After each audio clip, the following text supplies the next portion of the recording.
Welcome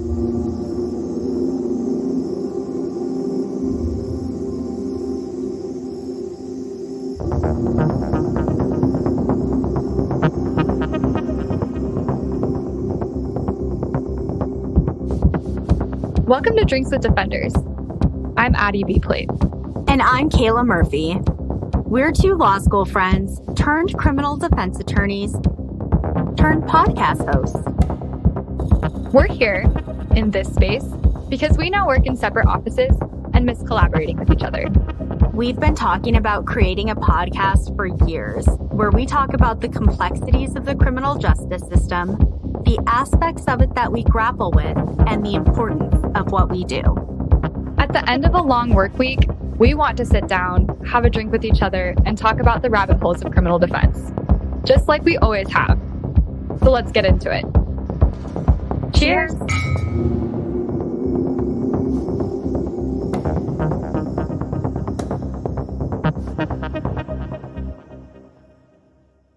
Hello, welcome to Drinks with Defenders. I'm Kayla, and Addie, how you doing? I am doing okay. How are things going in your neck of the woods? Oh, man, it's been pretty rough, actually. I started doing felonies and juvenile work, and it's been a freaking shit show, and I've been feeling overwhelmed and stupid, and it's been hard. I know that you called me when you found out that you got bumped up to felonies, and I'm just going to say it again so that, I told you the first time, but if and when we ever go back and listen to these podcasts, like, you are wildly capable and you're now in the big leagues. And with that comes a lot of responsibility and it's super overwhelming, but this is what you wanted to do and now you're doing it. And I'm really proud of you. And on the bad days, like, it's still you living the fucking dream, right? It's still when it's the bad day, it's still you're having a bad day in the dream. And that's fucking cool. So the dream is kind of a nightmare sometimes, Addie. It really is. I know. And you know what? Taylor Swift said that she's a nightmare just like a daydream. So if Taylor Swift isn't is that a nightmare, the fucking truth, dude? Our jobs can be nightmares too. And it well is said. even when it's a nightmare, it's still the dream. And I'm just really proud of you. And yeah, that's real. And I appreciate you kind of coming back to that, because I think I've told everybody that this job is really fun and it's really not fun sometimes. And this is the not fun part. I'm honestly a little bit relieved that it's you that's going through the shit show, because the last few episodes it's been me, because I'm the new attorney. So now you're coming in with a hot experience of you kind of being in new waters. And it feels like that all over again, but actually worse somehow. I'm so sorry to hear that. It's okay, dude. I'm coming down from the panic. It was really intense, though, for at least a week. You had so much anxiety. Yeah, it was horrible. I don't want to just expose you, but you had a whole anxiety attack, and I think that's fair to say. Yeah. And I just remember I got the most unhinged text message from you, no context, just the most unhinged text message, and I was just like. I was like, I don't even know how to respond. So I just called and I left you a voicemail, and I didn't hear from you for 3 days. No, I was in a depression. She's down bad. Yeah. I'm sorry I'm laughing at it. Maybe that's what this podcast is good for us, just coming and laughing through the mess. But I love you, and I appreciate you being supportive and being there for me, even when I was in my deep pit of, little hole of self isolation. Yeah. That's a true friend. Always. Even when you don't have the mental ability to be a good friend yourself, you've always been there for me. And we've been that way for each other. And I think that's a huge part of why we're able to be doing what we're doing, and a big part of why we're sharing this space. And we talked about this. If anybody wants to know about how we leaned on each other, go back to episode 0. The story's there. But origin story. But we've been that way for each other. And again, thank you for starting this podcast on the real note. Pivoting, I think that we have some really good stuff in store tonight, and we get to also share space with another one of my favorite people, which is a big part of why we did this podcast, and it's to bring kind of the fun back to what we do. I invited my brother onto the podcast. He is an anesthesiologist he's currently in his fellowship. So he did his undergrad at the University of San Diego. He went to medical school in the Caribbean at Trinity College of Medicine. I think I got that right, which is on the island of St. Vincent and the Grenadines. I really appreciate adding that to the story because I think it's really cool. Similar to law school, I think doctors oftentimes get told that if you go a certain direction, you won't be super successful. And I think a big part of his story is that he got told that if he were to go to medical school in the Caribbean, he wouldn't have a super successful career in the United States. And he's a living testament of that not being true.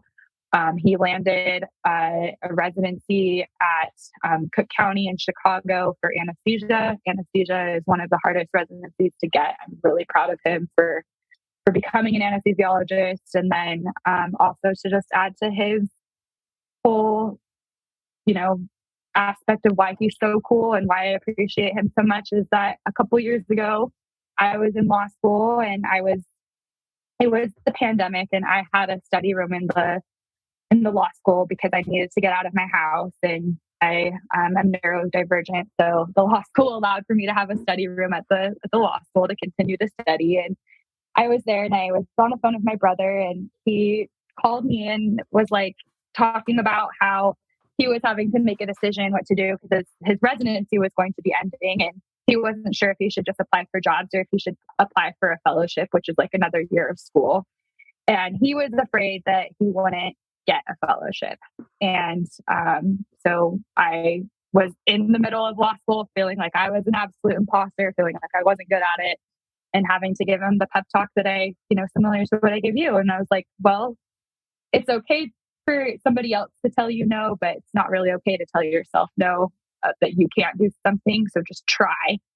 And Addie, stop. I love that. I love that. Yeah. I've not heard that before. I feel that's kind of the mantra in terms of how I live my life. Like it's one thing I can have somebody else tell me no and that I can't do something, but I will not tell myself that. And I told him that. And he then applied to all these different fellowships and he landed his fellowship at the University of Florida. And he's subspecialized in anesthesia and he does a lot with like regional anesthesia and acute pain management. And that's where he's at now. And he will be finishing that, I believe, this summer. So he has created huge footsteps for me to try to fill. And he's just a very cool, cookie cutter doctor, kind of similar to how we're not cookie cutter attorneys. And I just think that his story is so beautiful and just very reminiscent of kind of us. Like you shared on this podcast that you were not the student that was on track to become an attorney. And I was the law student that was not on track to graduate, right? Like, and look, we're doing it. So it's really cool that I get to watch somebody else who a big part of me being successful was having this person. And then now in his area of like where he's at now, I got to kind of return the favor and be like, no, like it's your turn to like tell yourself that you can do hard shit. So, hell yeah. And now we're here. And so I'm really happy that he agreed to join because I think this is totally not his scene, but he really cares. And he, I think, is just fascinated by the fact that we wanted to have him on. So, and he's on call. So big shout out to him for just wanting to be here in this space when he has a lot of other shit on his plate. I also really appreciate and respect that. And before we jump into the episode and the interview, Addie, what are we drinking this week? So I asked my brother what he wanted the drink to be. He's our first guest on the podcast. So I feel like that would be the respectful thing. I think sometimes you don't have a party and bring a guest and be like, oh, you're drinking this. And they might not like it. So I was like, that's a party foul. So bring our first guest and like, hey, you're drinking what we choose. I felt like that was a bad precedent to start. So he's on call, so he technically can't drink alcohol. But if there's one thing about Sean Beplate, it's that man likes tequila. So he was like, we're drinking something with tequila. If there's another thing about Sean Beplate, it's that he is ridiculously bougie in ways that he does not need to be. And lately he's on a cactus, he's on a cactus water kick. And so he was like, Oh my God. I can't have alcohol, so I want cactus water because he got into it. Apparently it's more hydrating than like regular water, even coconut water. He's a doctor. Like, He is okay. a doctor. So he was like, I'll have like a little mocktail. So he was having a mocktail. He was like, I'll have a mocktail of coconut water and limeade and like the ingredients for a margarita, sans tequila, which he was sad about. And so I told him that I would match that and add tequila. So I also appreciate that he did a fun version of a mocktail. I understand that not all of our listeners are going to be people who drink alcohol, and that's totally cool. You can still come and kick it with us and do a fun mocktail or whatever you want to drink. And guess what? Sean Beplate did it on here first. So you are in great company. Trendsetter. So my version has Patron tequila in it. And then I also have limeade. I use simply limeade because that stuff is delicious. I couldn't find cactus water because Northern Idaho has not caught up to his standards. So I only found coconut water, but I like coconut water if it has the actual pieces of coconut in it. I think it's sweeter. And so I think he put agave in his mocktail to kind of sweeten it a little bit. My coconut water was sweet, so I didn't add another sweetener. And then I decided to go the extra mile and actually blend mine. So I had the blended margarita and I did salt around the rim because I do like a salted margarita glass. And that is what we're drinking He's tonight not the only bougie Beplate. He is not the only bougie Beplate, and don't you forget it.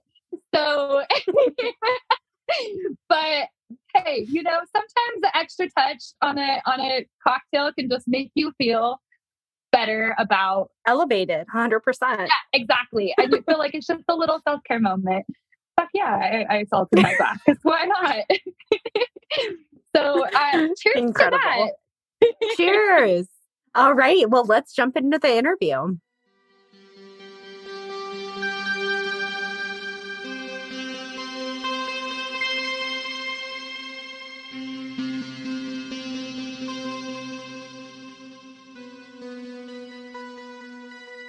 This week on the podcast, I invited my brother, who's also a very close friend of mine, to come and talk to us, about his side of work in terms of dealing with fentanyl. I think kind of in conversations with Kayla, and I want your opinion on this before I pass it over to my brother and have him kind of jump in from a different direction. I think that a big thing that we were thinking in terms of fentanyl is it really does seem like the next kind of wave of the war on drugs. And it really seems like that's going to be just what's really hit hard and prosecuted hard in our profession.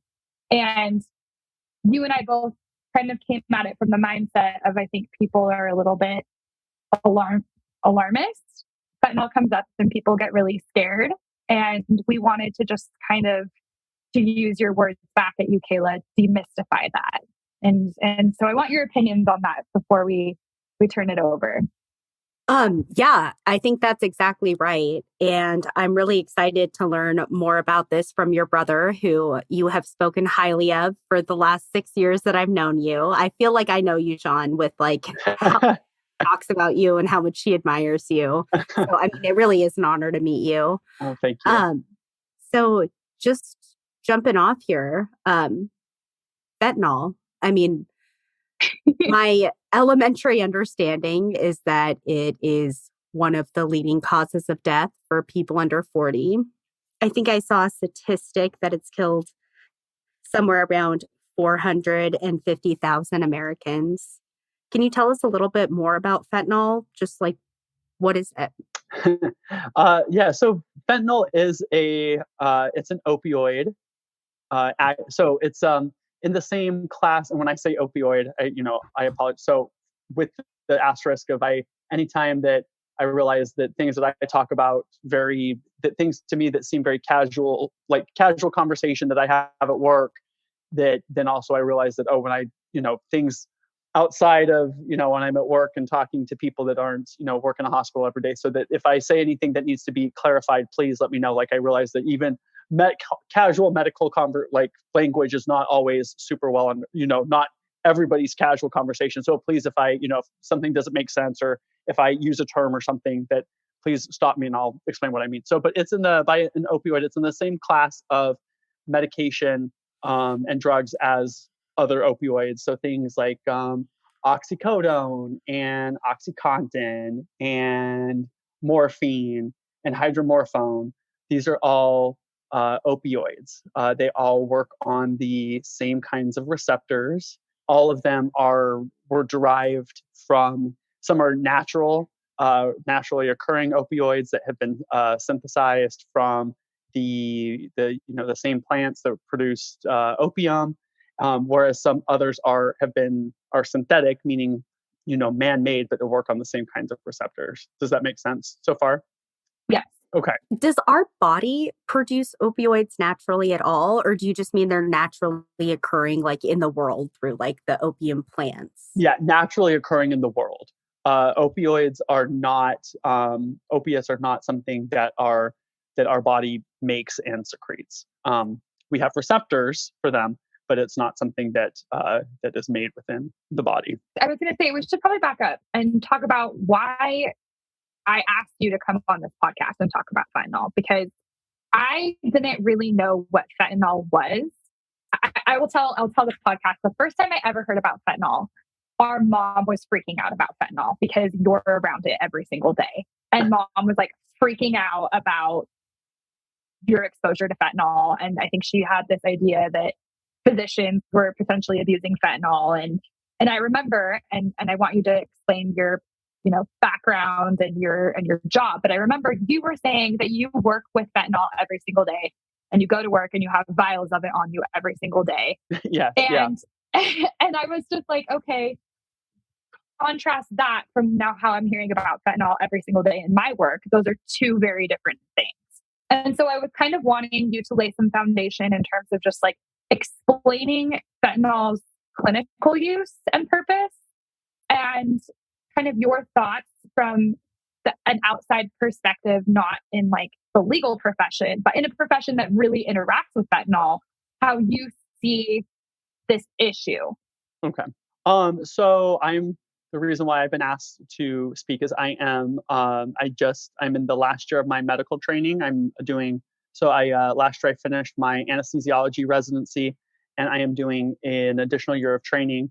I am doing a fellowship in regional anesthesiology and acute and perioperative pain management. So I deal with fentanyl is something that anesthesiologists use every single day, and in multiple situations, both somebody's having surgery, and we use it prior to somebody going, prior to surgery, during surgery, after surgery.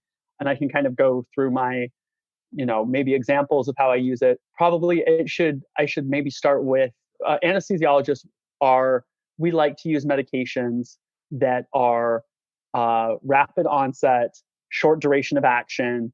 And this is because as you are taking care of a patient, prior to putting somebody to sleep for surgery, or while they're asleep during surgery, or in the recovery area, you like to use medications that are going to have an effect right away, because we are altering patients' physiology.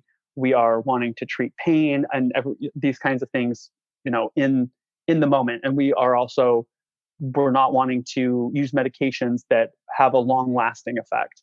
And that's so kind of in general, medications that anesthesiologists use typically kind of fall into this profile. Fentanyl specifically, we will use like pretty much anybody that has had surgery.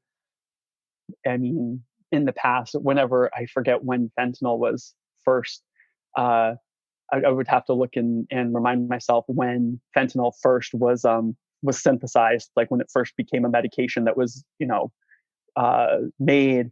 But ever since, so at least within the past, I'm going to guess, and I'd have to once again look into this, but probably anybody that's had surgery, at least within the past 15, 20 years, has been given fentanyl. And I can kind of go through the reasons why. So actually maybe the best are examples of when I use it. I'm not sure if that's the most helpful. So Yeah, go it's for it. fentanyl. Fentanyl, it's an opioid medication. So it is opioid receptors. There's different opioid receptors in the body, and different of these receptors have different effects. Opioids are pain. There are pain. Part of the receptors produce analgesic. They treat pain, but they also have opioid receptors can also produce a sedating effect. They can cause some euphoria.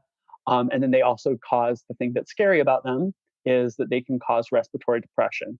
Anesthesiologists, in addition to the fact that, and we like fentanyl because it is among opioid medications, it is one that has a rapid onset, meaning the effects start to take place within a couple minutes of administering the medication, and then it doesn't have a prolonged effect, meaning within a couple hours, typically in most patients, the effects, the duration of action should have come to an end.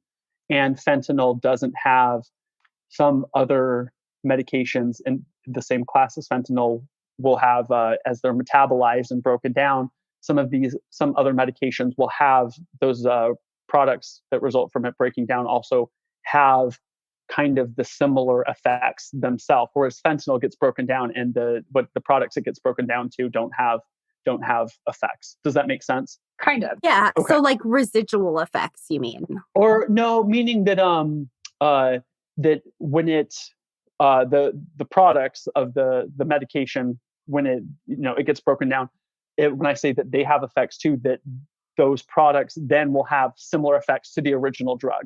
Like Okay. that the effects also have activity, like pharmacologic activity, Gotcha. and that will work in a similar manner.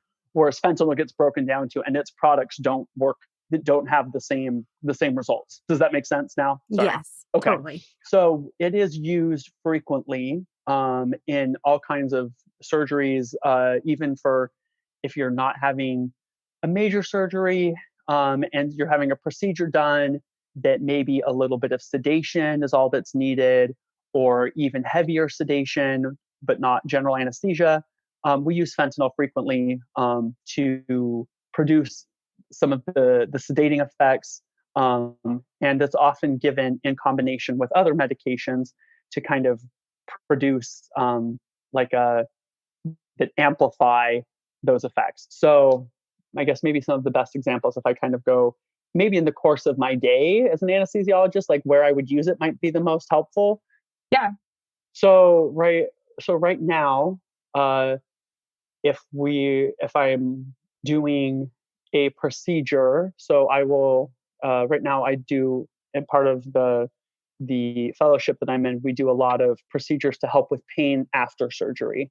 And these procedures we'll do nerve blocks where we, numb up somebody's arm or somebody's leg to help with, if they're having a painful surgery, to give them some relief, some pain relief after surgery. Or we'll place like an epidural, similar to when women are giving birth, but we can use epidurals as well to help with pain after surgeries. I will use fentanyl during the actual performing the procedure, because these procedures, they can be, for most of them, I'm placing needles through skin. That can be a little, they're small needles, so they shouldn't be super painful, but patients get very anxious. The parts of the procedure can be kind of stimulating. And so we often use fentanyl, and frequently in combination with a medication like a benzodiazepine, which is the medications that are in the same class as Xanax. We'll give small doses to produce some, to keep patients kind of lightly sedated, reduce their anxiety, and the stimulating parts of the procedure that can be a little bit painful to help with that. We give fentanyl for these procedures. Patients have an IV, so we're giving the fentanyl through the IV. So that's one, done just to produce some sedation for kind of smaller procedures. I just have a question. Yeah. When you are giving like a dose of fentanyl to somebody, Yeah. what is that? Like, what is in a typical dose when you're giving like somebody fentanyl and administering that? How much fentanyl are you giving them?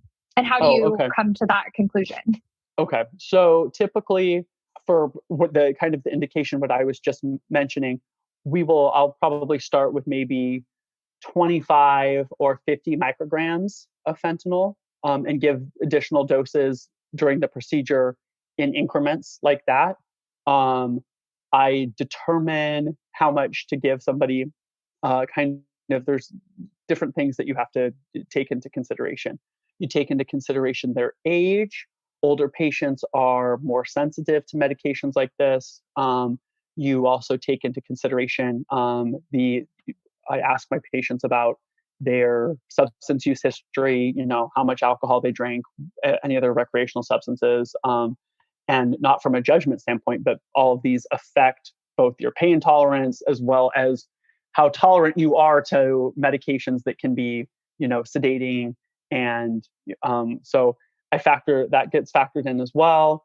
And then also, you take into consideration if sometimes people, if they're going for an emergent surgery, they might have, they might have come in acutely intoxicated, or, if they've been in the hospital and receiving some other medication that could have caused them to be a little. So if I see them that, and I'm about to take care of them and they seem a little sedated or something already, or can tell that they've been receiving medications while in the hospital that can also sedate them or, produce some of these other effects, I'll take that into consideration too when I determine how much that I want to give. Did that answer your question? Yeah. Do you factor in Okay. weight to a person? To an extent, like it's not like people that are smaller, I'm going to give less to right off the bat, but it's not like this person weighs this much, I'm going to immediately give. There are dosing. There's kind of a range of dose, but I don't sit and think necessarily. And it's with experience, you kind of figure out, you kind of have an idea of how much you think is the right. And I always start a little bit more conservative, give a little bit less because you can always give more. So, what would happen if somebody wasn't honest with you about their substance use and they were a regular user of opioids or fentanyl? Would it just take more medication for them to feel the effects? And if they weren't honest with you, would there be indicators on your end that they would need more? Yeah. So if somebody is, and often, I'm able to see, when I review my patients, I can see the medications that they're on. If they're prescribed opiates as outpatient, but not everybody's honest, and people take medications that aren't listed. If somebody was the thing with opioids is if somebody is a chronic user of them, it mess you over time. You can develop tolerance, and you actually, over time, there are alterations that it messes with your receptor pathways. And so over time, if somebody's a chronic opioid user, they will become more tolerant, and they will have increased requirements to produce the same effect that somebody who is naive to opioids that has maybe never taken them before or only in small amounts. So over time, somebody that is a chronic user would require more. I have a question. Yes. In terms of, okay, so I think first of all, I think I cut you off in talking about your normal day. So you use it in recovery from surgery setting. I would use it for for procedures. And when I say procedures, that can range from the kind of small procedures that I was just talking about, or all the way through when patients are maybe undergoing things like that are a little bit more invasive, like a colonoscopy or something. Sometimes opioids will be used as part of to produce some sedation and to colonoscopy is not something that's particularly painful, but a very stimulating procedure. And so something that can be used as well as part of the medications for that procedure. If I am working in the operating room and I'm going to be putting somebody under general anesthesia, I often will give a little bit of fentanyl as I'm putting somebody to sleep. because when we're putting somebody to sleep under general anesthesia and I'm putting in a breathing tube to secure their airway and connect them to the ventilator to during surgery, where we take over the control of the patient's breathing and securing the airway. That part where you, after somebody has been put to sleep and then you put the breathing tube in, that part can be particularly stimulating. And so I will give a little bit of fentanyl prior to putting somebody to sleep to reduce the physiologic response to something that can be so stimulating, because you don't want somebody's blood pressure to jump up super sky high while you're putting in the breathing tube. And then also, like I mentioned before, that part when you have somebody in the operating room before they go to sleep, people can get very anxious. The fentanyl can help with that too. And then throughout surgery, while somebody is asleep under general anesthesia, there's the whole debate about whether or not can people feel pain while they're under general anesthesia, which that is something that is kind of beyond the scope of this. But there are parts of surgeries that can still be very stimulating. And I will often give these kind of small doses of fentanyl throughout surgery during parts that might be more stimulating, or if it seems like the patient might be feeling or they might be responding to something that the surgeon's doing. And then lastly, often in the recovery area, after somebody's recovering from surgery, patients will receive fentanyl to help with pain in the recovery area. And like I mentioned, we like it because it is something that has a quick onset and then short duration of action. Quick question. Sorry, I just wanted to, for clarification purposes, can you just give some give some definition to like what the context when you say like something is stimulating? Like I know that you mentioned that like their blood pressure might go up or they might be feeling anxious, but can you just define that for us? Oh yeah. So when I say that something's stimulating, especially like during surgery, because you have a patient that is under general anesthesia and you can't tell, that you can't ask them, hey, is this hurting you? Is this bothering you? But you might see changes where their heart rate will increase or their blood pressure will increase, or both will happen at the same time. And you might have some and then you also look over the drape and look and see what what part of the surgery is going on. And you can have a good idea of, hey, this is probably something that even though my patient is completely asleep, there is still some kind of stimulating response happening. And so that's when I say that something's stimulating, like during surgery. When I'm talking about procedurally before, where like the patient's awake, like if I'm about to do a nerve block, of course, like the part where I first stick my needle through somebody's skin, like that's going to be a little bit stimulating. Totally off topic. I'm sorry, but now I'm like so curious. Yeah. Have you like personally heard horror stories of people who have like had these terrible pain sensations while they've been out for a surgery? No. So there are patients that will, intraoperative, there is a real thing where we'll call intraoperative recall, where patients will under general anesthesia will be able to recall events. Usually the things that's most common is they'll say, oh, I could remember hearing things, or, kind of what was being spoken, but it's a very rare occurrence.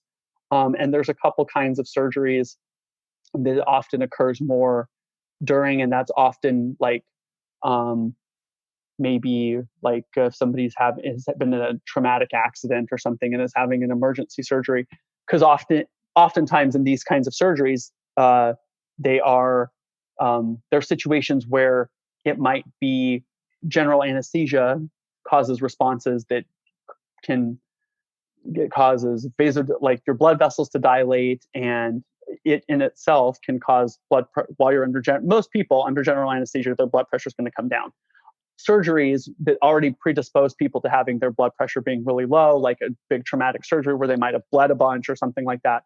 And it might be a situation where it's kind of, you're trying to give the patient the minimal amount of anesthesia because you're trying like to keep it safe and not, their blood pressure So those are the kind of situations where these stories come from, and it is a known thing. It's extremely rare, though, like extremely rare. There are patients that will talk about, oh, I was having this done and I woke up, and that's often, like I was talking about, things like colonoscopies or whatnot, where it might not be general anesthesia. There's kind of there's a whole spectrum from sedation all the way down through to general anesthesia. And these other procedures like colonoscopies, kind of throughout the procedure, you're kind of, as you're, keeping the patient, trying to keep them, comfortable, and you're kind of, you may not know exactly where you are on the spectrum of general, you're in that situation, you're not wanting them to be under general anesthesia, because general anesthesia usually means that you're having to, help take control of their airway. If these other procedures, they'll talk about, oh, I woke up. Well, it's not like you were in the operating room having surgery under. So does that make sense? It's kind of more these events where it's like very heavy sedation that you're kind of, and the anesthesiologist is throughout the procedure, you're kind of constantly titrating the amount of medication that you're giving the patient, and their consciousness might kind of wax and wane a little bit. So, but true, like I was having big surgery and I remember part's extremely, those things are extremely rare. And that's called like true intraoperative recall is a very, very rare thing. And it's often, I think most commonly, it's like I mentioned, like trauma surgeries. I have a question. You mentioned, it's fascinating. You mentioned something about what's scary with fentanyl from your perspective being the respiratory compression. Can you explain what that is? So all opioids, part of the receptors that they have, are one of the responses is decreased ventilatory and respiratory drive, meaning your the natural response to and things that trigger your natural breathing, and the opioids depress that. The reason why that I say that that's scary, from my standpoint, when I am giving somebody fentanyl, either while prior to them having surgery, if I'm doing a procedure, or they're in the recovery area, for me, administering it's not scary. You're constant. That's part of being an anesthesiologist, is that you're constantly monitoring your patient. But I know that this is what fentanyl does, and anesthesiologists are extremely comfortable. We're comfortable giving patients medications that can reduce their when you put somebody to sleep, you're frequently, depending on the medications you use, but you put them to sleep and they aren't breathing themselves, and you put in, you do that and you put in the breathing tube, and you're taking over control for their breathing. So as an anesthesiologist, somebody very experienced with sedation and managing airways, and when you bag somebody, we use masks and bags to you're used to breathing for your patient. So therefore, when you give medication that can potentially reduce somebody's respiratory drive or make them completely stop breathing, I'm comfortable with that, because I know what to do if somebody stops breathing. I know how to stimulate them to try to, okay, let's bring their respiratory drive back.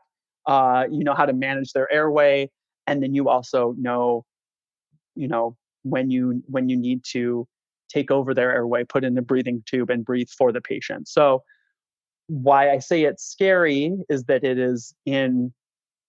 it's scary if somebody is not in a monitored setting taking, but here in the settings where I'm using fentanyl, I'm either right there with the patient myself, the patient's under general anesthesia, I have a breathing tube already in place. Like I don't have to, I can give them, and it doesn't matter that they're already connected to the ventilator. I'm already breathing for this patient. Or if they're in the recovery area, they're in an area where they're being monitored constantly. All of the the standard monitors are on them, their heart rate's being monitored, their breathing's being monitored, their blood pressure's constantly being monitored, and they're in a recovery area where there is a lot of personnel, trained personnel around between nurses and physicians that are in the recovery area. So from your perspective, and this might be, I apologize if this comes across as a trick question, but I think to kind of just, go for the underbelly of kind of the elephant in the room with fentanyl, is your perspective on kind of the fear that so many people have with fentanyl and people dying from fentanyl use. Do you think it's more the fear in terms of what causes people to, overdose? The reaction being that their breathing becomes, as you said, depressed from depending on, dosage? Or do you think I think we all hear stories about fentanyl being used in combination with another drug. Is it a combination of perhaps how fentanyl interacts with the drug, like a different drug, a user is using something that is both fentanyl and another drug? Does fentanyl have bad reactions with other drugs, or is it just like the real fear that we should have, or maybe not, I don't know if fear's the right word, being that it can just create breathing complications for people? Well, I think so from my perspective, fentanyl, it is, from my perspective, fentanyl is there has been an opioid problem for quite a period of time. Fentanyl is, from a pharmacologic standpoint, it's in the same class of medication. It works the same way. It works on the same receptors as these other medications that in the past, when there has been how long has there been an opioid crisis for? Decades. Decades. So in terms of the dangers of fentanyl, and in terms of what it can do, and the medication and interaction with other medications and whatnot, it's no different than all of the other opioid, medications that there have been problems with in the past.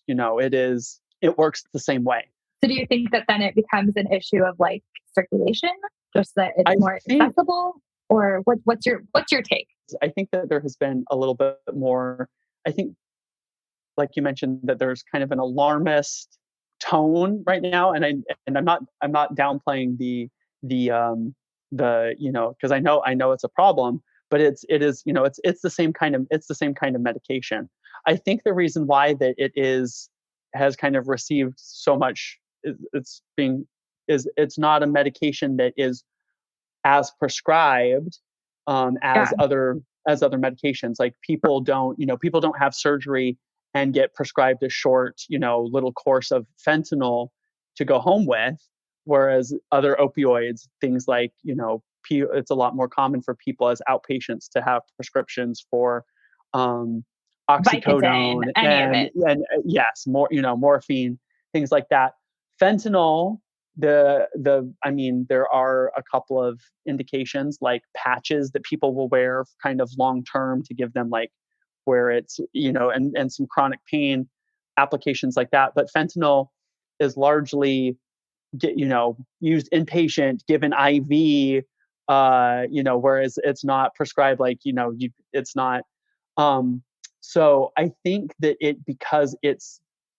I think that's a little bit where it's becoming more alarming from, is it's not something that people had heard, it's not something that is being, it's not a medication that people were as familiar with being prescribed. And, it's not am I making sense? I don't know if I am. Absolutely. You're making sense. Yeah, you're making sense. But, and in terms of it has the same effect profile. I think it's just that it is something that's a little, it seemed a little bit more exotic or something, because maybe it's not as it's not something people that are really prescribed. I wanted to ask, you mentioned the measurement of a microgram, and Yes.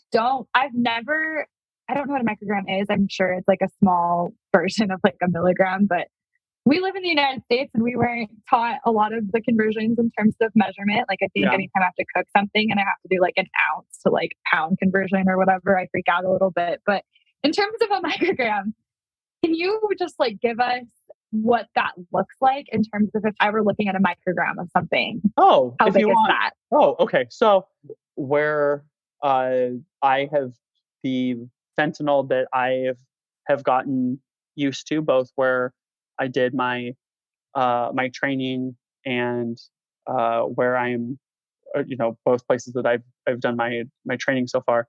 The constitutions that we have, the concentration of that I've gotten used to handling is fentanyl is usually 50 micrograms per cc or milliliters.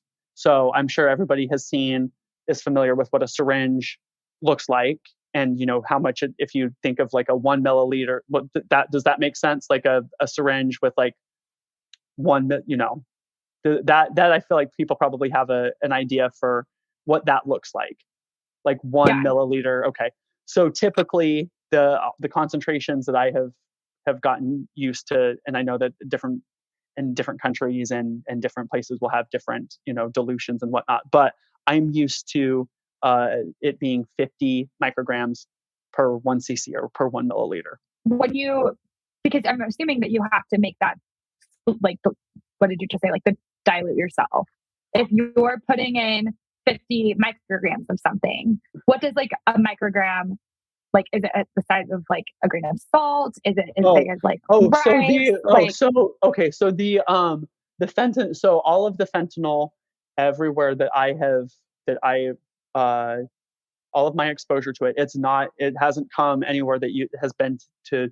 It comes in vials already diluted. Okay. So I just have to open the vial and then draw out the medication. So it's already in that concentration of 50 micrograms per 1 milliliter.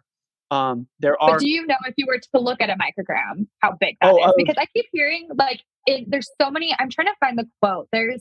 I was looking at this article, and it was like saying that the amount of, basically it's distilled down to the amount of fentanyl that you could get on like the tip of a pencil could kill someone. And I was like, what's your take on that? Is the tip of the pencil the biggest, is like the same of a microgram or that? Okay, so that would have that would, I guess, if we're talking about and here I guess we're talking about like I guess the if you have it in a solid form, I don't know, because I've never seen it like that. I know that, and I give like I mentioned, probably typical dosing at a time. I think most anesthesiologists would say that probably 25 micrograms to 100 micrograms of fentanyl as a one-time push is kind of the range that we typically will give.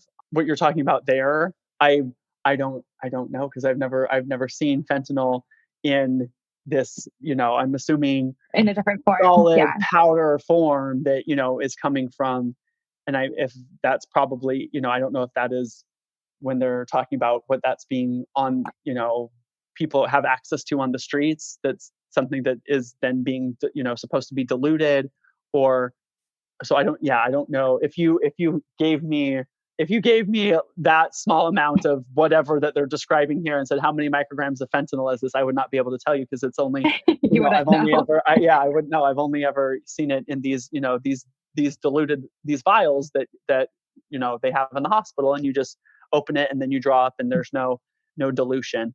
I guess you might, go ahead. If you're gonna give, because then you get to like 25 micrograms is less than,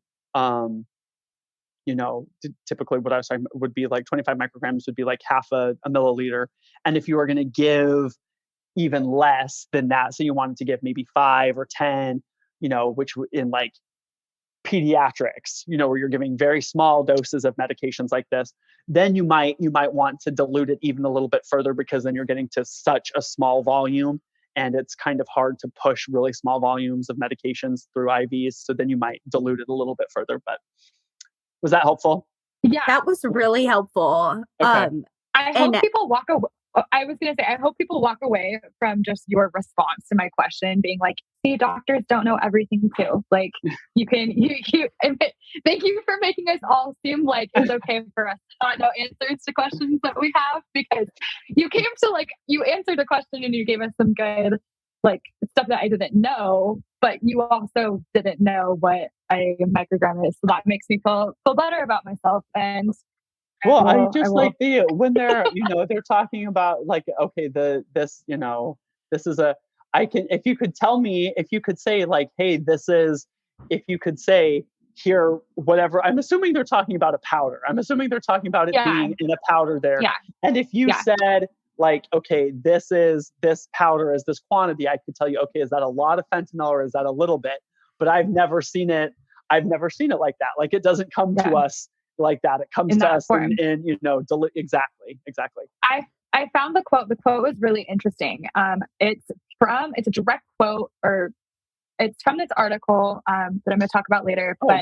But there's a U.S. attorney for the District of Idaho has the following quote where he says, "The drug is extremely addictive." He's talking about fentanyl. Powerful and lethal. Fentanyl is 100 times more powerful than morphine and 50 times more powerful than heroin. The direct quote says, if you put a couple grains of salt on a pencil tip, for example, that's the visual we use, that's enough fentanyl to constitute a potentially lethal dose. And so I'm just curious as to how an attorney came up with that measurement, and who's doing, the converting of that, and what the weight of that would be, honestly. I think so. This is where I'm talking about that. It is I think that statement there. I'm once again, I'm not trying to to discount this, but that statement there is a very alarming. I think that kind of creates this sort of alarmist and what by because if it was, you'd be able to, if you could tell, you could, it's that statement there is trying to, make it seem like, oh, fentanyl, a little bit can, and, it is that statement alone, I think is kind of stirring up some alarmist, kind of makes it seem response. Right. Exactly. And what I was going to get to, what I kind of meant to, and I kind of got distracted from it, but what, I think kind of the sentiment right now that when I talk to, because, there are patients that will be, as I'm giving them medications, or they want to know what medications we're going to be using. And if you, tell them, oh, there are definitely people that get very, you can tell that they're very anxious or scared or whatever about fentanyl being used. And hey, this is not in this setting, this is a very, it's a drug that we feel, it is, like I mentioned, the profile of it, I'm very comfortable with. But there's something about, and I think it's a little bit similar to what I feel like when sometimes you'll talk to patients or people in general, when I've, talked to people about what I do for a living, and they'll talk about propofol, because propofol was, the drug that Michael Jackson died from. And it gave, propofol ended up having this reputation as being something very, very dangerous, which, oh yes, but it's propofol is in current practice, propofol is used for procedures like colonoscopy, and to put people to sleep under general anesthesia. It's a very safe drug, but it has to be known. You have to know how to use it, and the right kind of person has to be using it in the right situation, like it's being used to put you to sleep, and I know it's going to make you stop breathing, but it could make you stop breathing, but that's okay because I know what to do, or I'm intending for you to stop breathing because I'm going to put it in a breathing tube. It's not inherently, right. But it is in the right hands. And that is, I think, kind of a similar alarmist or similar level of kind of, it's getting this a little bit of a reputation currently because of this is, I think, it's kind of something that I've sort of a little bit of a similar sentiment. Absolutely. I mean, I think that this question of public hysteria is really interesting. And I know something that I've read about in some police reports is like cops coming across a large quantity of suspected fentanyl and being really scared to have any kind of contact with it or come within like a certain distance of it. And it sounds like the, I guess, idea that's being put forward is even being in proximity to this substance, whether or not it's like in a form to be ingested, is dangerous. Yeah. Is there like any legitimacy to that? No, like this is your, and granted, I'm not, this is, we're going back to, okay, if they're talking about fentanyl in powdered form versus, but I draw up fentanyl like all the time by myself, like I've, I like a big boy. It is big doctor now. It's like it's making our parents proud. Yeah. The most dangerous part. So where I did residency. Well, sometimes there's sometimes like different companies and different medical pharmacology or pharmaceutical companies will produce, you'll get different, their vials will look differently, but one of the ones companies that we had, theirs came in like this, it's called like an ampule, like a little glass that you actually have to break the glass off. Like I would have to break the glass and then drop it didn't have just a cap, it had like a little glass that you had to break. And I cut myself one time on one of these glass, and it gave myself like the deepest little cut ever. That's been the most dangerous part of my exposure to fentanyl. Like it's, but it's not, I'm drawing it up every day and nothing bad has happened. So see this, I think that there for some reason, there is a whole level of like alarm and stigma. There we go. That's the word I was going for. There's a kind of a level of stigma attached to it that I don't think it deserves, at least because it is, it's not a drug. I mean, it's not something that people should be using recreationally. It's not, it is, there are, it can do dangerous things. But it is not something that is, it has wonderful, it's something that I use every day very comfortably. But it's supposed to be, it's in the right time, in the right place, and under the right circumstances, and, monitors and all of those things.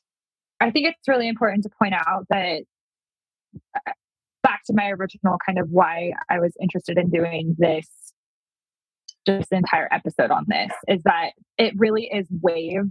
It seems like, at least from Kayla and my side of things, the hysteria around drugs and just hysteria around like other things that are kind of deemed either taboo or misunderstood or to some extent scary by society. Our little law clerk just put in the chat kind of about the alarmist reaction to the AIDS epidemic. I think also falls in the same category of just there's waves of people freaking out about drugs. I mean, we know that people got really scared when cocaine was like a huge drug, because people would say that, you could have a heart attack and die from too much cocaine. And then we saw the same thing with heroin, where people were scared of the overdoses that were happening with heroin. And I think it's also important to point out that you can't really tweeze out, at least it seems like now, fentanyl from heroin. It seems like they're still very much piggybacking off of each other. My understanding is that some of the supply of fentanyl, and at least in my community, has heroin in it. And I think that's also just kind of the nature of street drugs, is that it can be, a combination of things. But to the point, it's so fascinating to me and quite scary that it seems like, there's a really big political and police push on something, and then all of these like laws come into play and overly prosecute people for a drug. And it just, to my frustration, doesn't seem like we haven't learned that lesson yet. And fentanyl is just the next wave of that. And I read an article too that I'm trying to find the quote. I wrote that down. It said that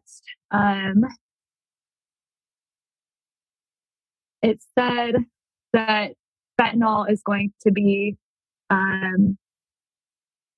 the most prosecuted drug in Idaho. It's from that same guy from the Attorney General's office. It says, Hurwitz said 2023 will be the first year where they will prosecute more fentanyl cases than any other type of drug in the state of Idaho. And so I think that's just, and I think that's kind of the reality. I'm seeing that in my county. And I just, like I said, my first exposure to it was hearing about it in a clinical setting, but also because my mom was so scared of it, with my brother being around it every day. So yeah, it's like, and that is like, that's the part, like, that's Thanks like for laughing about it.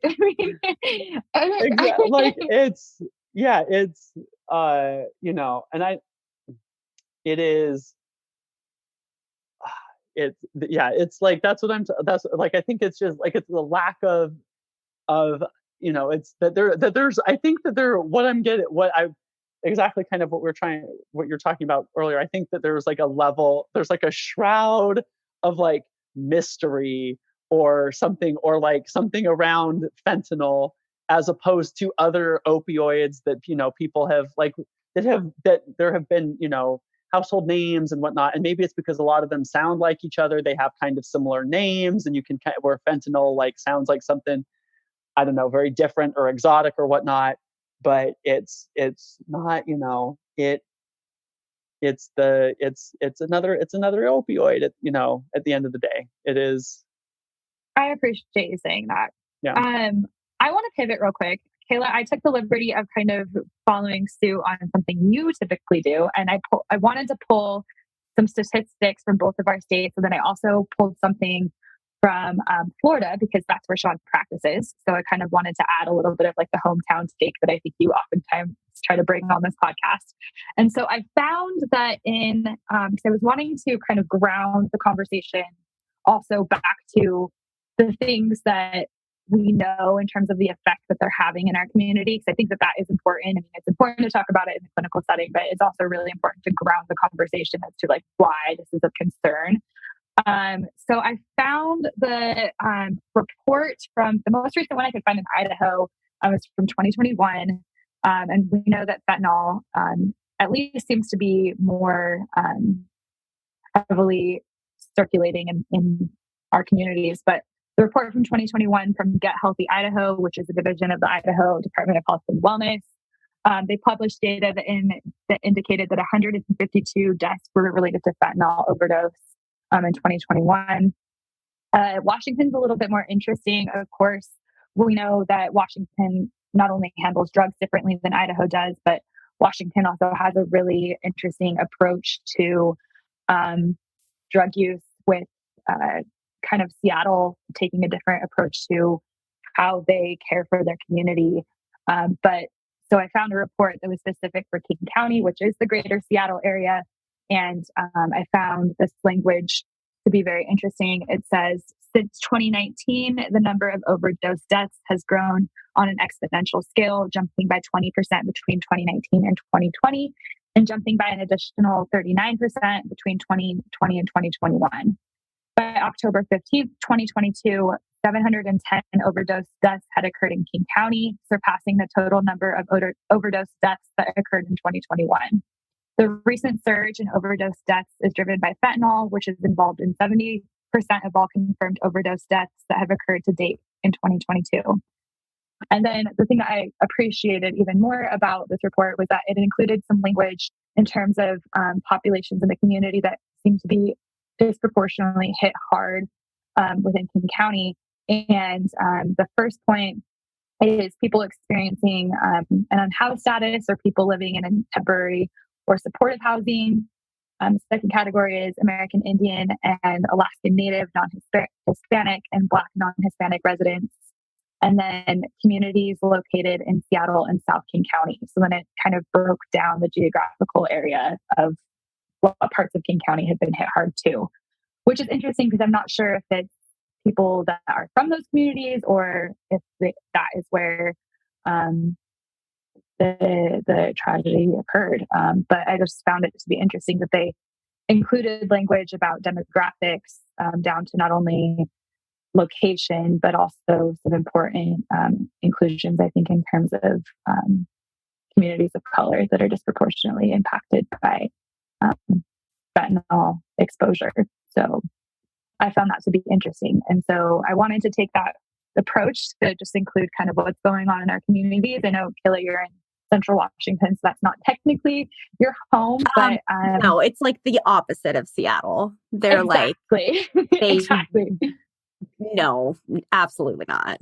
But yeah, the unfortunately, the interesting thing is that report was published by like the public health of Seattle and King County, and it has just a lot of like really interesting information too in terms of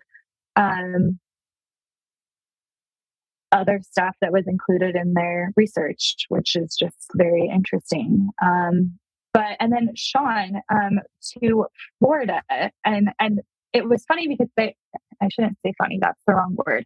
It was ironic because I heard about this in a meeting that my office had, and we had somebody come and talk to us about drug testing. So say like our client gets a court order that they have to do court mandated drug testing as part of their sentence or maybe part of their conditional release out of custody.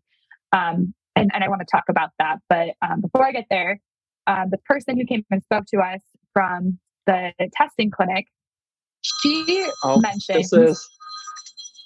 Sorry, guys. I'm going to have to take this. Sorry. This is going to upset you all. And well, I should just wait because I want your guys' honest reaction on. But Idaho, let me just tell you, is up to some shady shit in terms of the overall response to fentanyl. I mean, we knew that. That was like the reason why I wanted to do this. But I'm just like, I was Googling stuff all week and I was just like wanting to just check my computer out my window. Just like, why do I live here? Why is this state the way that it is? Like, question. Just yeah. Between that and their crazy abortion shit, they're wild. Mm-hmm. Yeah. So I'm just assuming Idaho's got to be like conservative Christian Republican, right? Because I've never been there. I don't know anything about it. Southern Idaho is. Northern Idaho has. Northern Idaho is interesting. Northern Idaho has kind of a militant population of like people who are very like independent leaning, and want like the right to carry guns, not from necessarily like the typical Republican standpoint, but more from like a deep distrust of government, I would say. Yeah. And also, there's a lot of history of like government militias up here. No, it's okay. I was explaining the background of, well, you can speak to this too, and then we can jump back in it, but how Northern Idaho is very different than Southern Idaho. And not just how, like, how it looks, but just like also like politically very different, culturally very different. Yeah. And so it's weird because a lot of people in Southern Idaho... It happens quick. Like you get up into the panhandle and you're like, whoa, I'm in a different culture. Because like Southern Idaho is Utah adjacent. And then Northern Idaho is like very, I would say, Montana adjacent. And it's kind of like... It's literally like that. It's actually where you cross because Idaho is then two different time zones. So it's literally where you cross that time zone that this once you're back out of Pacific, once you're in Mountain Time, you're in a different culture. Yeah. There's even a bridge. Like there's a bridge that you go over. And it's time zones change and Idaho changes. Oh my goodness. Yeah. It's literally what's the river? Is it the Salmon River? Is that the river that is so that or the Snake, one of the two. Snake River, yeah. And Idaho becomes a whole different world on the other side of that bridge. The Panhandle is very odd. So, and I'm up in the Panhandle, and it's like Southern Idaho has like crazy Republicans, but also like probably more like Boise also has probably more liberal people than live up in Northern Idaho. But Northern Idaho has like maybe not the same amount of like Republicans, but just like crazy independent leaning people that are like, I want my gun and I want like some crazy conspiracy theorist to become president. Like that's Northern Idaho culture. It's weird. So I was just about, we can jump back in. I was just about to talk to you about Florida. Let me pull up that article in 1 second. How are you liking Florida? Do you think you'll stick around? No. Not yeah. and not like Florida's been fine. It's like it's not I mean it's not for me. That's just it's like it is. Please keep that in the podcast. You give East Coast vibes. And you not Southern per se. Yeah. Florida, it's I don't know. It's just not the right fit. It's not it's been cool though. Like it's been a whole different, like I've lived everywhere, so I can kind of live anywhere. But if Florida's just been like, oh, all right, it's been a nice change from Chicago. Like Chicago, it was a cool change of pace and whatnot. But Florida's not, for me, Florida's not it. And everywhere in Florida, like I've tried to like make it to see a good part of the state, and I'm like, none of this really is like super up my alley. So Sean, I wanted to talk to you about xylazine. Is it xylazine? Am I saying that right? As far as I know. Yeah. The animal tranquilizer? Yes. Yeah. Oh, okay.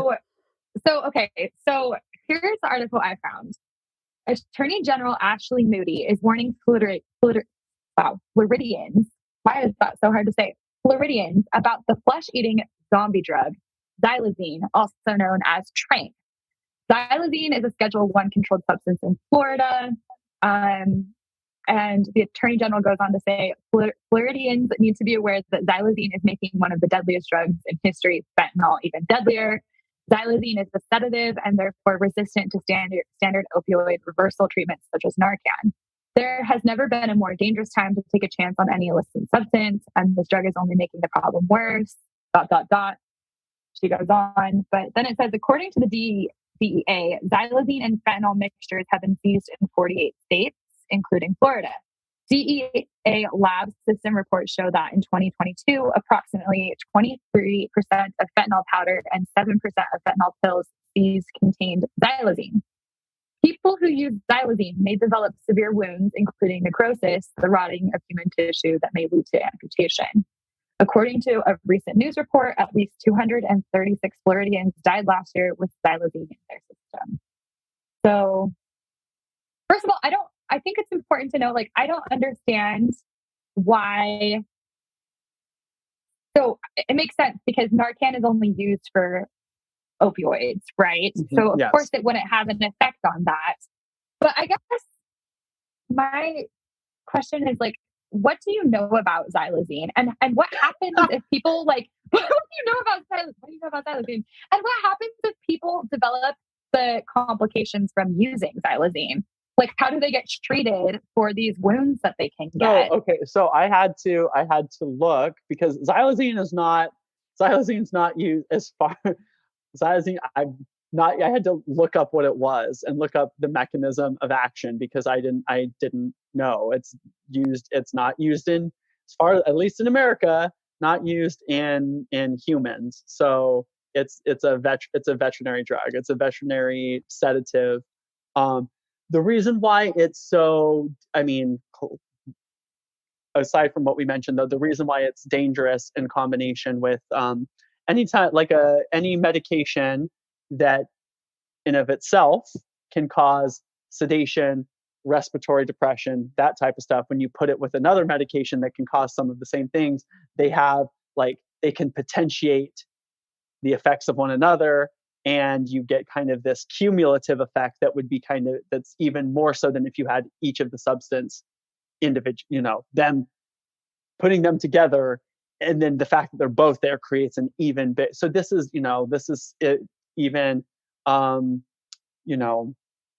this is something that goes into that I take into account when I'm giving sedation, and if I'm going to give a benzodiazepine and fentanyl at the same, I have to be conscious of that hey, I'm giving both of these, and the fact that both of these are going to be in the patient system, I need to be conscious and aware of that then that because there's the presence of multiple of these, you need to, the effects can be greater.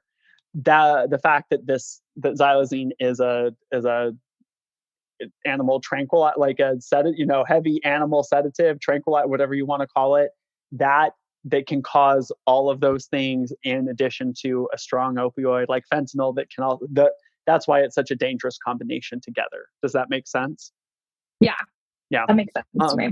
But it is like I don't know that much about it because it's not used in human medicine, at least in the United States. As far as I had to look it up and look up the mechanism of action to get kind of an idea of what now how it actually what were you asking me? Of what was there was another part of that question? So if somebody has like a complication for using xylazine and they develop this like necrosis, or like me, I don't even know how that actualizes. So say you use and it has xylazine in it, and then you start having these wounds. What are your treatment options at that point? Okay, now we're getting a little out of. Hold on, I'm gonna really quickly. I'm gonna look up why because we're getting out of now we're getting out of my wheelhouse. So I'm gonna look and see if I can try and figure out how these wounds develop. So hold on 2 seconds. Let me just do a. And while he's doing that, I'll just say I found this out because, as I was saying, we had a person from one of the testing facilities come in, and she was saying that this is happening in our county. Our county has xylazine in some of the supply because people are testing positive, I guess, for xylazine, or she found out from other somehow. And so we were alerted to this. And so it would be nice to know, because sometimes, I mean, Kayla, back to our point of just being an attorney for people, we're not just an attorney, we're also people who look out for people's best interests. And so say you go see a client and they have been using and they have these medical conditions, like hopefully jail medical, if they're in custody, is taking care of this. But say they're out of custody, maybe at least in my line of work, maybe they don't have adequate health insurance. Like, what do they do? And so you're not only dealing with like the concern of like maybe they're facing criminal charges for their substance use, and maybe they're also having to deal with their recovery, but also maybe they're having like other weird complications that we haven't thought of. And what do they do? Because I'm assuming based on what I just read, that it can become extremely severe. And then now, you're adding medical stuff into somebody's life that they're having to figure out. And as attorneys, we don't have that knowledge to pass on. And then, I find out all the time that clients of mine are in the hospital for whatever. And it's, I think, just a small portion to only focus on the charges that they have and maybe their like substance use. It's a bigger picture than that. So because I was trying to, sorry that I'm like just so that you guys know what I'm, because of course, like anytime that you inject something, there's a chance of you developing, okay, severe wounds. Okay, I'm trying to like figure out what it is about xylazine that causes these wounds specifically. And Sean, if you can't find anything, that's okay too.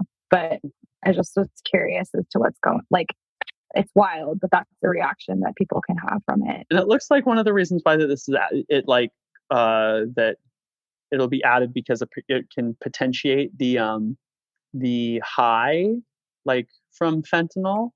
Like it can make it last longer. So I guess that's okay. So it's in the injection portion. Kayla, you can jump to something else. Go ahead. No, I mean, okay. No, it's fine. Yeah, I was going to say, I haven't heard of xylazine coming up in my community. What I hear a lot about are the blues. Do you hear about the blues, Addie? Yeah. And I mean, I definitely explain it. I mean, I think it's just a pill, right? It's a fentanyl pill that is blue. And people refer to it as the blue. I'm going to say I don't think this is like extremely. I was going to say I don't think this is extremely correct language, but they're also, I think, frequently referred to as Mexis, at least in my community as well. So I don't know if that's what they refer to them as in your community either. And we're talking about this is like pills, like fentanyl pills. This is and see this alone is something that I like because it's not we don't give, it's not like given as a pill. Like I've never seen like oral fentanyl. It's like I guess. Yeah, and in our line of work, people can use fentanyl in different forms, and usually it's pills and not that injection isn't common either, but I think probably pills. My understanding is that they're probably cheaper to purchase, and you have different ways of using them. If you have pills, and they're probably easier to transport with you as well, but they're usually referred to as blues or M's or Mexis in my community. Although I do know that there was some alarm reaction from at least the local police department because it seemed like we got a supply of fentanyl that was like Skittle colored, allegedly. I didn't. Dude, I've heard that same. Yeah. Kids, think of the children. The kids, think of the children. It's going to make it into their Halloween basket. What if they think it's Skittles? Right. So that's the concern. So I kind of want to just like bring this full circle and just say that, at least from my perspective, I think that we're kind of failing each other with how, I think just like as a culture, we're approaching the opioid crisis. And like I said, we've like been down this road before. It's nothing new, as you've said. And, I think, Kayla, I don't want to speak for you, but I think we're trying to do our part to kind of humanize drugs, really, and people who use and add their narrative to and their history and their backstory to what, like, if they get prosecuted for drugs, right? But I think beyond that, it is a public health crisis. It is all of these other things. And it's also just, I don't think we're like taking care of each other, really healing the community by our approach to it. And as we've all talked about, our like alarmist reaction to it. So from your standpoint, because you're, coming at this from a very different perspective in terms of like, what's the path forward? And that's a very like packed in question, right? Because I think that's everyone wants to know what, I think that's the question that we all are coming at. And I think that's why just prosecuting drugs is so fragmented, because it doesn't seem like we have the right solution. And it doesn't seem like we have the right solution for like rehabilitative services for people either. But from your perspective, in terms of just like takeaways from this conversation, or like a little piece of it, of this really big issue, what is something that you think we should be doing better, or what is something that we should be considering? And to mine and Kayla's practice and also to our listeners, like, what are things that we should be implementing into our practice and the way we interact with our clients or with each other in talking about fentanyl? Well, I think it needs to be that I think fentanyl, it needs to, in terms of when you're as an attorney and you are, like you mentioned, talking to clients, talking to others, in your profession, I think having an understanding of what this substance actually is, and not viewing it as this. I mean, it is, yes, like it is. It's a medication that or a drug that has potentially some very dangerous side effects. But to not think of it, to understand what it is, and that they're, to not view it as this substance that is, it is like fentanyl is not, it's, I'm like thinking about apples and oranges here, but it's, fentanyl is not like ecstasy and Molly, these are not, medications that they're, or, drugs that they're just recreational, there's like fentanyl is used clinically, and it is, I think it's important to understand that, so that I think, to kind of take away a little bit of the stigma or this kind of like mystery that we mentioned, or kind of this sort of that part of it that is attached to it that I kind of really don't understand where that came from. It needs, it's a serious problem. It's the most, it feels like it's the most recent, these kind of the opioid crisis sort of feels like it kind of comes in these waves, and there's, now the most prevalent and the one causing the highest number of deaths is now fentanyl, and that number has gone up significantly in the past couple of years. And that's, that's extremely sad and scary. And, I don't know enough, of course, I don't know the ins and outs of, how all of the supply gets to in the hands that it does, and why that's, the numbers have changed so much over the past couple years. But it's a problem. Like the opioid crisis continues to be a problem. This is just the newest iteration of it. But I think understanding, having a little bit more understanding of what exactly this substance is, I think, and so that when you talk about it, you're a little bit more familiar with really what it is. I think that is helpful. I would say that I don't think that it's, from my standpoint, it being, and I don't know enough about the legal system or anything but for it being prosecuted, I don't, if is it something that seems like it's being handled differently than other opioid, like does it feel like it's being prosecuted more harshly, or is that part of what you feel like the kind of the issue is that it's being handled differently than other drugs and controlled substances in the past? Does that feel like is that something that you feel like you're seeing?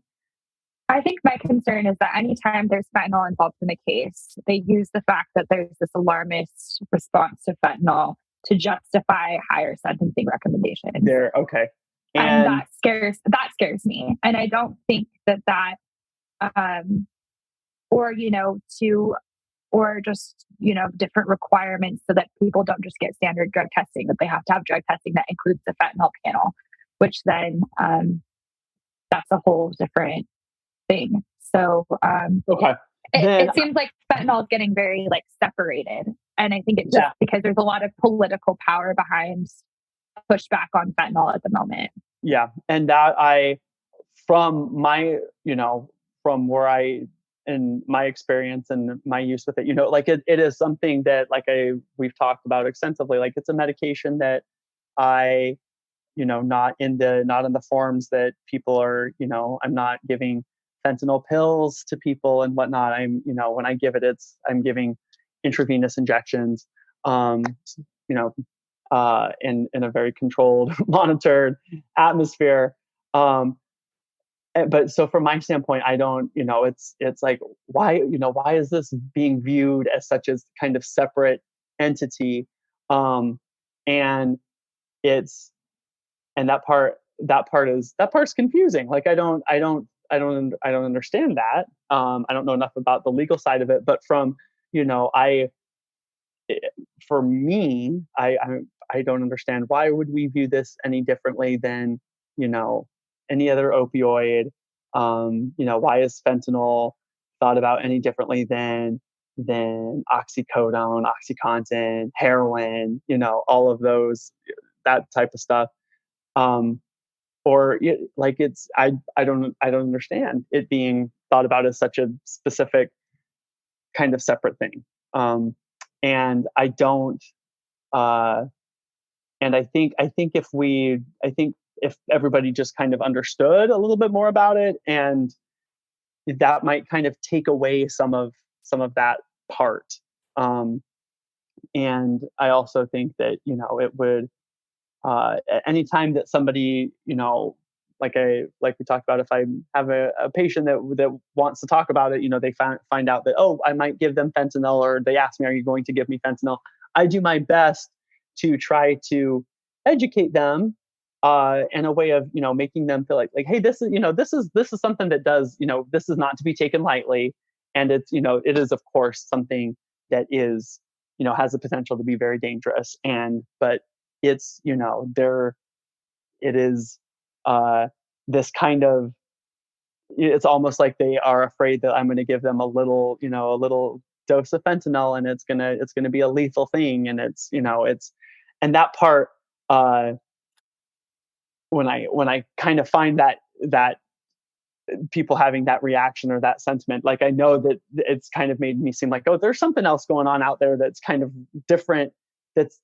People don't ask about, it's kind of people get a little bit more anxious than if I, said, oh, we'd give you a similar medication in that same class. Like, something about fentanyl right now is really kind of making people scared. And that I feel like there's some kind of parallel between that and then what maybe you're seeing in your line of work. And that part I don't really understand. And I don't know if it's anything that is, it's that I find very strange. I'm going to toss you one last bigger, soft pitch, and you can choose to swing at it or not. But in terms of our listeners who are not legal professionals, who are just normal people who are interacting with, living in a world and in a culture and a society where there is the opioid epidemic, and surely they've probably had some exposure to it in one way or the other, in terms of how they can best be in a community that is working on addressing this from a standpoint where, public health is involved, but also, to your point, it sounds like empathy and just understanding. What do you think, the average person, in terms of any practices or just perspective shift they can have when they hear about fentanyl? How should they go about any steps they can do to kind of combat some of the alarmist response to it, or just being a person that is genuinely concerned about the well-being of another person in terms of potential other opiate users in our communities? Well, I think that I think, like I said, I think realizing that, okay, if you've had surgery within, past insert period of time, since it's that you've probably received some fentanyl, whether, during your surgery in the recovery room, you probably have zero recollection of it, but so it's not this, to not view it as this mysterious substance that's going, that I think that shift would be helpful. But also I think that that there's a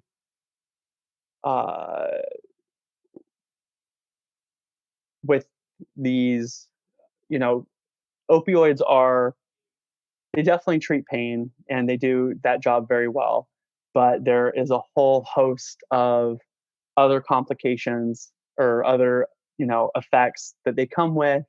And that's why I think there's kind of been a shift among, that because there was a period of time not that long ago where opioids were definitely being overprescribed. And now there has been a shift because of, the opioid crisis and opioids aren't being prescribed like that anymore. And it's not just doctors are just not prescribing them less because it's not that they don't want to get in, it's that, hey, it's speaking from somebody that's an anesthesiologist, who when I'm taking care of somebody that is on opioids chronically, that with a long history of opioids, you see the effects of, okay, this person's pain tolerance pathways are different. They are like, it's more difficult to control their pain because they've been on opioids for a period. So you see these effects that they're, that you see these are the parts about being on opioids for a long time that are bad, that make, that come with challenges. So I think people also need to, to be aware of the fact that like opioids aren't just dangerous and bad because of, they can, these events in people and deaths. And of course, that's bad, but also like even long term where somebody is taking them and it's safe and whatnot down the road, there are other challenges that come with it. And so I think people also need to understand that in both of anybody that is, taking those kind of medications for themselves, or anybody that is, or knows somebody, or just kind of having an awareness of its kind of the bigger picture of that. And also that it also needs to be, that also comes with some that people that might have had an opioid history or things like people also need to be sensitive to that. Like it really is something that I see firsthand. Like it changes people, like their physiology, their pain pathways. Like it's a real thing. And it creates challenges. And so I think people need to both be aware of it. And then also, especially physicians, we need to know, like, we need to be understanding of that as well. And I think people also need to, because there can be a little bit of a stigma associated with patients, anybody that's on opioids long term or has an opioid use history. And I think people need to be sensitive to that as well. It's a very complicated, like it can, in terms of, as a class of medications, they're complicated, and they are, there's reasons that they're not great to be on long term for, these kinds of reasons, but sometimes, and they're the nature of it's a different landscape than it was before. And there are people, it's a tough, there's not a clear cut thing, but I think everybody, if everyone is just a little bit more, kind of familiar and empathetic and not just and empathetic, both on, the side of physicians as well as people on, outside of medicine. I think it just having a little bit more of a greater understanding of the kind of the big picture of it, I think would help everybody. I don't know if that's a great answer, but no, and I appreciate it. And I think that it's true. I think that it is incredibly sensitive to talk about, just I think, and I appreciate you for being here and wanting to talk about this, and everybody in this chat, because it's hard to talk about something that just seems so sad and also just so invasive in people's lives and has really destructive outcomes to people's sense of community and, family and friends. And I appreciate, it's a bigger picture than just like somebody is a single use of fentanyl or somebody having like even a substance abuse disorder. There's a lot more to unpack with that. So I appreciate your insight. It's definitely not one that I bring to the table. That is the other Beplate child. It is not me that brings that perspective. And yeah, I wish I understood medicine in the way that you do. So thank you for sharing with me. Of course. And thank you very much for having me. I hope, I really enjoyed it. This is like something very outside of my day to day, which I appreciate. And I, learn, just in hearing, listening to you guys communicate with each other as a whole, like all kinds of stuff that I don't understand. And I just, learned a couple things just from listening to you guys talk to each other. So I, thank you for letting me be a part of that. And I don't know. I think I apologize for anything that maybe was not, I think I had maybe not clear cut answers for some of your questions. So, but I hope I was able to give some kind of insight. No, I think you did a great job. Yeah, we can't thank you enough for being here, Sean. And we hope that you're able to have a relaxing rest of your evening, despite being on call. I hope you don't get many more calls. You must really be just like the big brother of the year for coming on my podcast when you're on call. Like everybody else's sibling, step it up. The gold standard has been set. If your sibling's not on call and jumping on your podcast, reassess. So thank you so much for being here. And it's also 3 hours ahead where you are compared to me. So I owe you. But yeah, thank you. Seriously. And thank you for coming into this space. I think it is important to also note for the podcast that I talk about it all the time, how cool it is that Kayla and I are doing this with not only each other, but the people that have jumped on board to help with this project are also cool friends throughout different parts of our life. The original design for our logo was actually mocked up by one of Sean's friends that he met in medical school, who's now also one of my friends, and she's a doctor. So there's been kind of some weird parallels of medicine kind of coming into our work. And it's really cool that all of these people that I know kind of introduce me to other people that I get to kind of lean on and have helped me with stuff. And so shout out to that community that this having you on the podcast is just an extension of, and having your friends sharing them with me an extension of, and you coming and being in the space with my friends. It's very cool.